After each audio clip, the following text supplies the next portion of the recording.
అనుకున్నా. పూజారి గారు, నేను హారతి తీసుకోవడానికి చెయ్యేలా పెడితే కర్పూరం బుస్సుమని ఆరిపోయింది. ఎందుకని పూజారి గారు? అత్తయ్య, నాకెందుకో శకునం బాగోలేదనిపిస్తోంది. మీరేమీ భయపడకండి. ఒక్క నిమిషం ఉండండి, వస్తాను.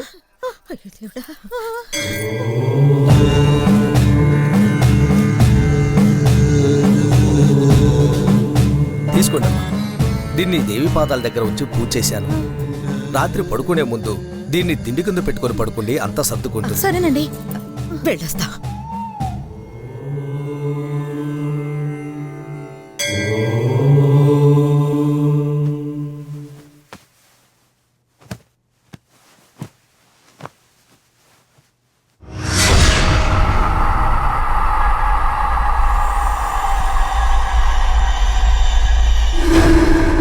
జానకి, తలుపు తీవే. జానకి, త్వరగా రా, తలుపు తీవే. ఎందుకంత కంగారుగా ఉన్నారు? ఏమై ఉంటుంది? వస్తే జానకి. వస్తున్నాను అత్తయ్య.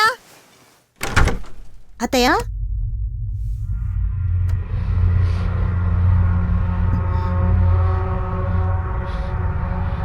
అత్తయ్య, అత్తయ్య.